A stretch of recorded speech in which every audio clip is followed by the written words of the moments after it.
At the conclusion of episode 3 of Remembrance of the Daleks, the Dalek shuttle dramatically lands in the playground of Coal Hill School. In a striking moment, the Doctor turns directly to the camera and says, "I think I might have miscalculated." And what makes this particularly interesting is that that moment is omitted from the recap at the start of the next episode, as though subtly suggesting it never truly happened within the diegesis of the Doctor Who universe. Earlier in the same story, there's a brief self-aware joke in which Doctor Who seems to be about to begin on television. Though clearly intended as just a playful joke, it gestures towards a breakdown in narrative boundaries, albeit in a way that has no real consequences for the story itself. Over the years, the Doctor has occasionally broken the fourth wall, most notably in the Bootstrap Paradox monologue at the beginning of Before the Flood. These instances are generally understood as non-diegetic moments, devices used to communicate with the audience directly without being real to the characters. They function much like Murray Gold's score, audible to the audience and emotionally resonant, but inaudible within the fictional world. The characters can't hear it.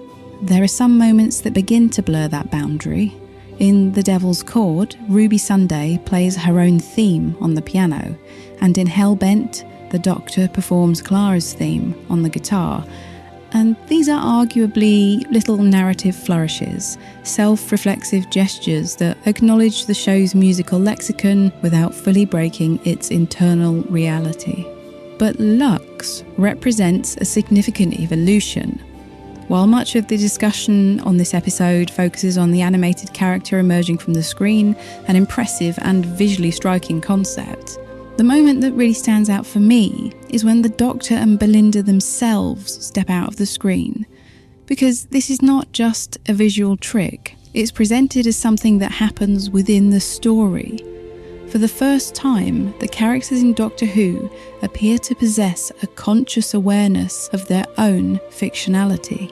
Where previous moments merely played with the edges of the fourth wall, Lux crosses it entirely, raising profound questions about the nature of narrative and of identity and the boundaries of the show's fictional universe.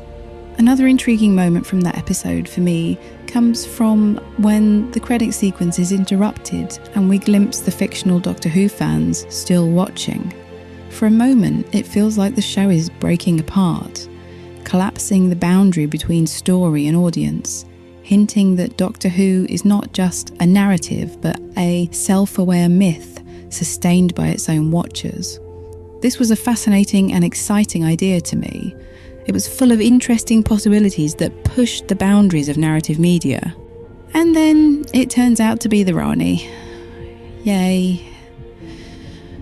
That reveal recontextualizes everything as part of the villain's plan, pulling the story back from something stronger and more radical.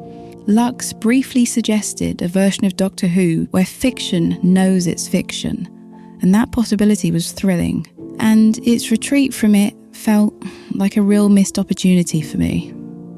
That said, I remain grateful for Lux as a standalone episode. Maybe I'm abnormal, but I don't believe that a disappointing conclusion has to undermine the value of an entire series.